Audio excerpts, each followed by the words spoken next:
से कहना धन निरंकार जी। आज भी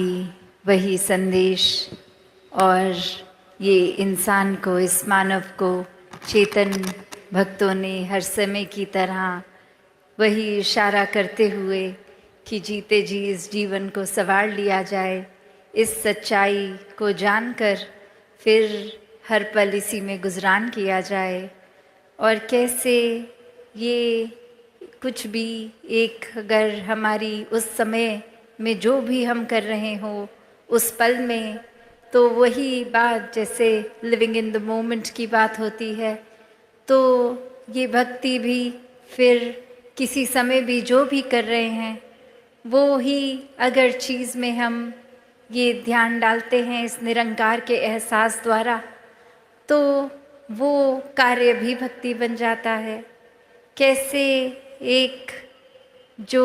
आज भी प्रेरणा में सुना कि ये पहले विषय इस परमात्मा को जानने का है, और जब ये ब्रह्म ज्ञान द्वारा जान लेते हैं, ये विश्वास आ जाता है और ये मान लेते हैं, तो ये एक ही सच, एक ही परमात्मा जिसको देख भी लिया और इसमें यकीन भी हो गया, ये एक भाव और उसके बाद फिर स्वाभाविक ही हो जाता है एक हो जाना। ये एकमिक अवस्था इस परमात्मा के साथ, इस परमात्मा की बनाई हर चीज़ के साथ। तो कैसे एक कहानी भी दासी के ध्यान में आ रही है,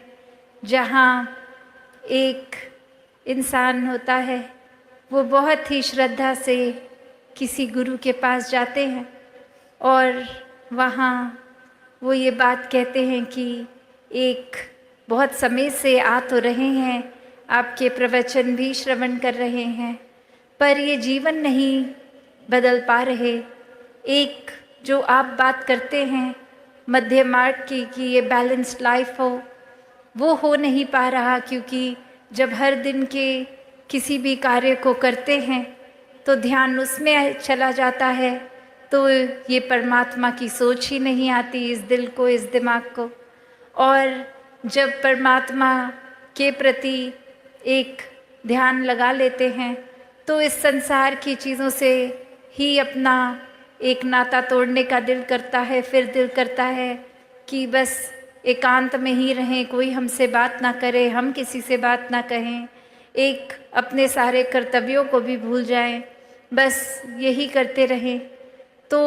आप तो समझाते हैं कि कैसे ये बैलेंस रखना है कि दुनिया में जीना भी है, समाज परिवार की सेवा भी करनी है, और हर पल में परमात्मा को भी याद रखना है, और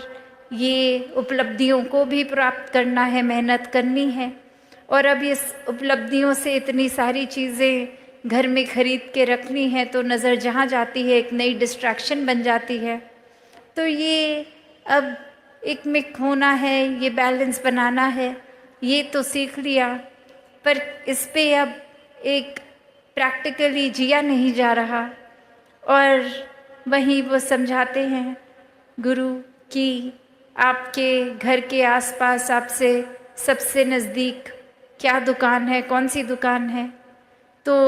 वो बताते हैं कि एक सब्ज़ी वाले हैं, वो बस बहुत अलग अलग सब्जियां रखते हैं, और अपने तराजू में वो जो भी ग्राहक आता है बताता है कितने किलो को कितनी सब्जी चाहिए,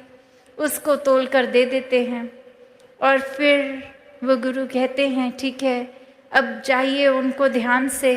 ऑब्ज़र्व कीजिए, ये कण कण में शिक्षा है, तो यहाँ से भी आपको शिक्षा मिलेगी, आप उनके पास जाइए। और अब वो इंसान अपने पड़ोस की ही दुकान पे पूरा दिन बैठता है, देखता है कि हो तो वही रहा है जो मुझे पहले से ही पता था, कि ग्राहक आया अपना सामान ले गया और ये दुकानदार ऐसे ही तोल कर दे रहा है। और जब वो दुकान का समय हो गया और वो रात्रि घर आने का उस दुकानदार का, वहाँ पे रुक के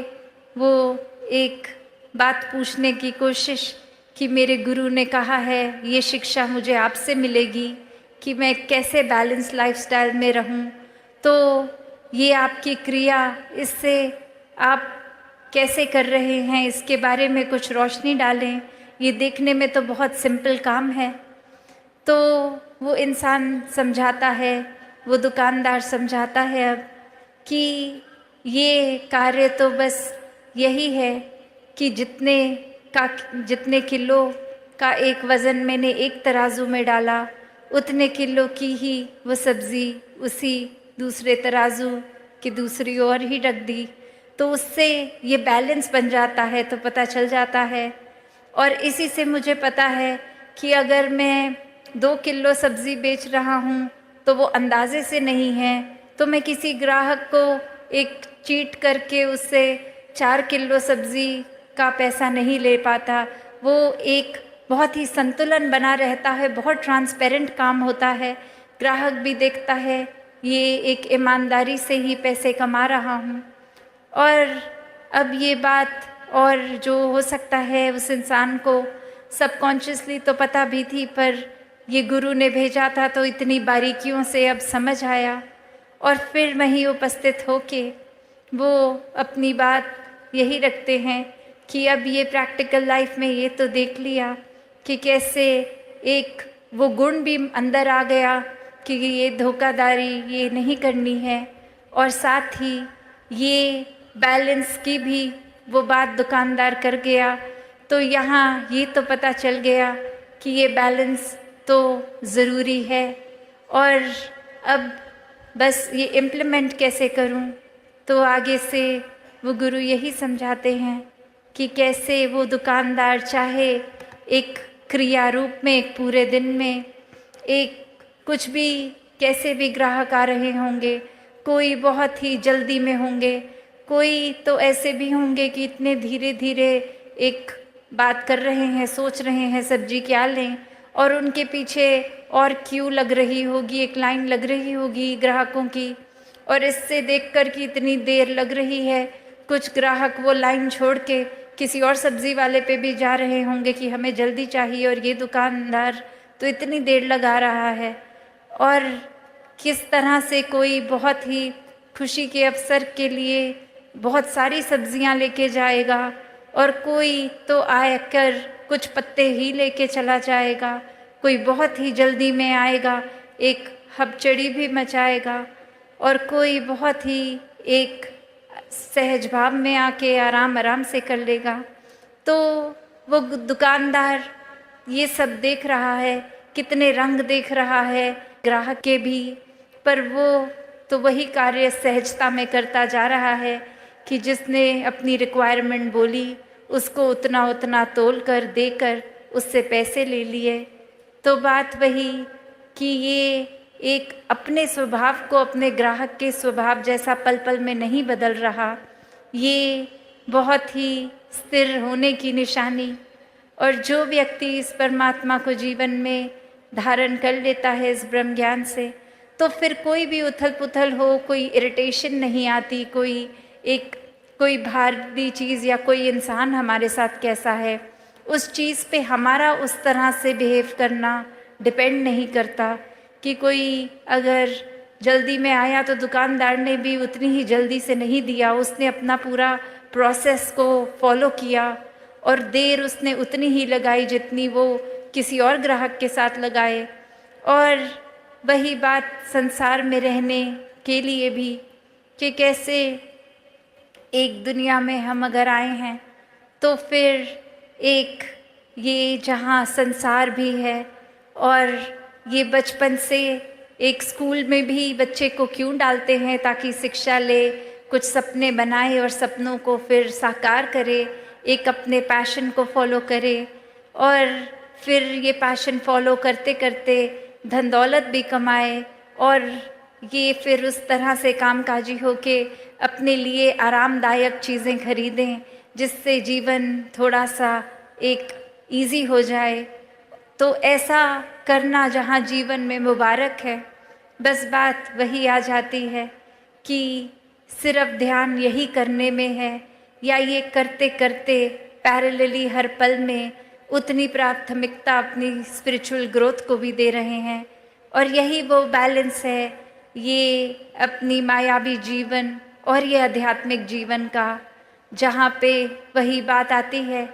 जो अभी मॉडल भी कुछ दिनों पहले इधर प्रदर्शनी में भी देखा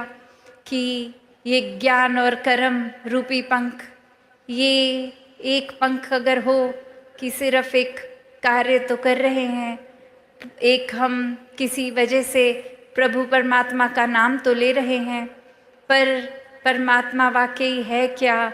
ये परमात्मा की प्राप्ति तो नहीं कर रहे हैं। और वहीं दूसरी ओर ये ब्रह्म ज्ञान रूप की पंख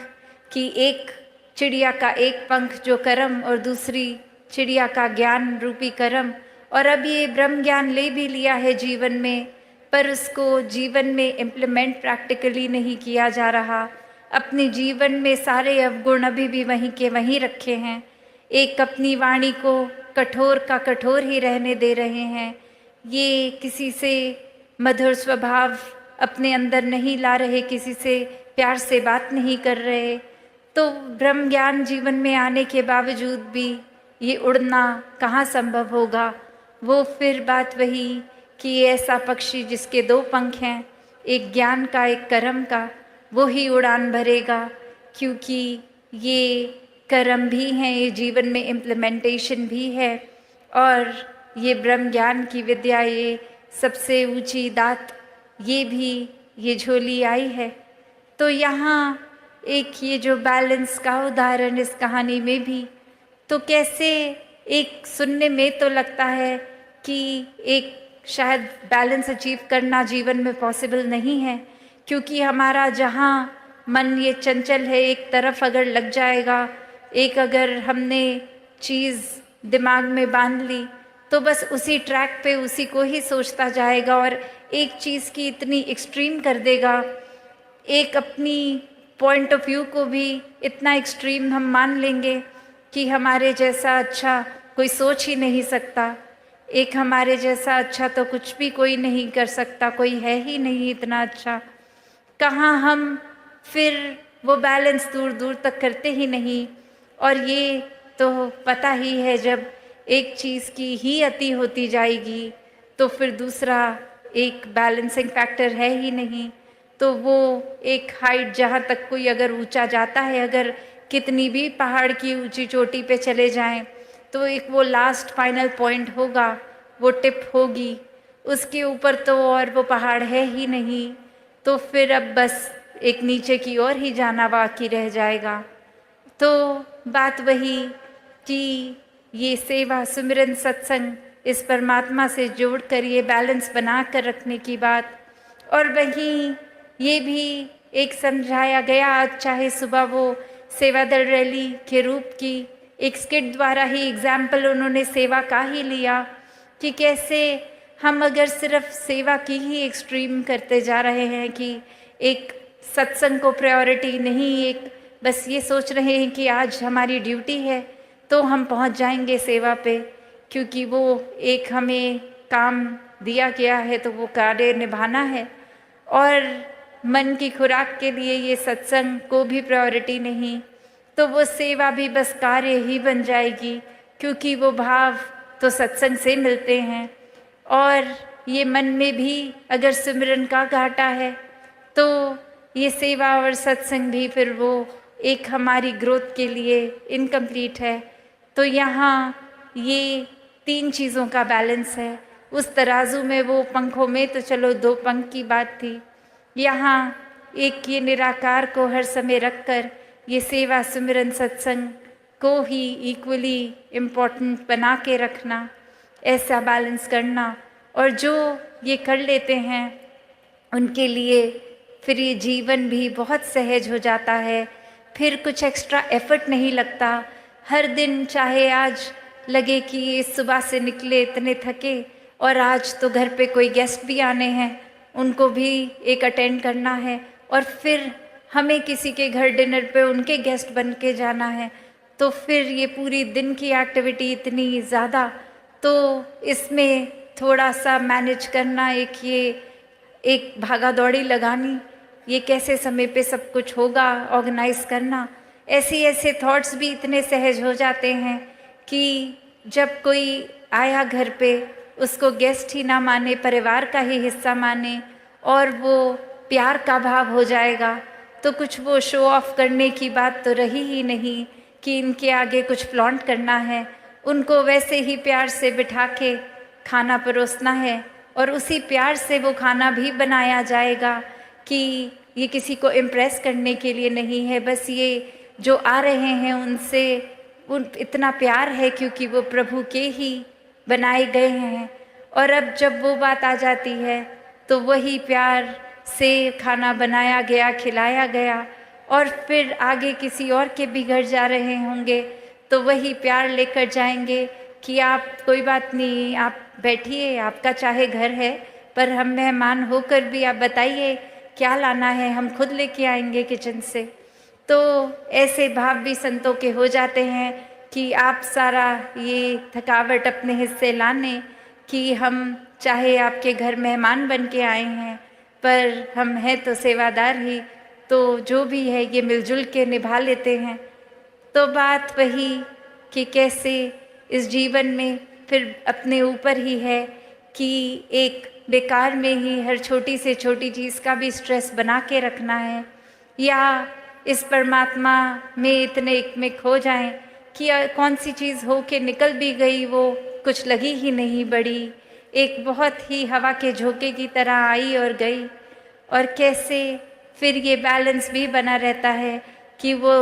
काम भी सारे हो गए, वो प्यार में भक्ति में रहता हुआ मन एक अपने दोस्तों के साथ दोस्ती, समाज के प्रति भी जो कर्तव्य रहे तो कैसे वो भी बहुत बखूबी निभा लिए गए और कुछ एक्स्ट्रा खुद को भी नहीं लगा। एक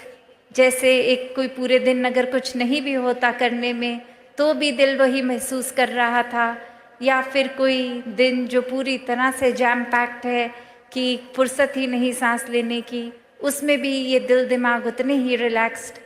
तो बात वही कि जो वाकई ही इस परमात्मा के आश्रय रह लेते हैं वो हर पल को इतना हल्का फुल्का बना लेते हैं कि ये पता ही है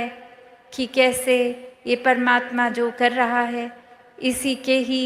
एक शुक्राने भाव में रहें तो बहुत ही, चाहे उस समय हमें लगेगा कुछ ठीक है नहीं है, पर ये है चाहे हमारी नज़र नहीं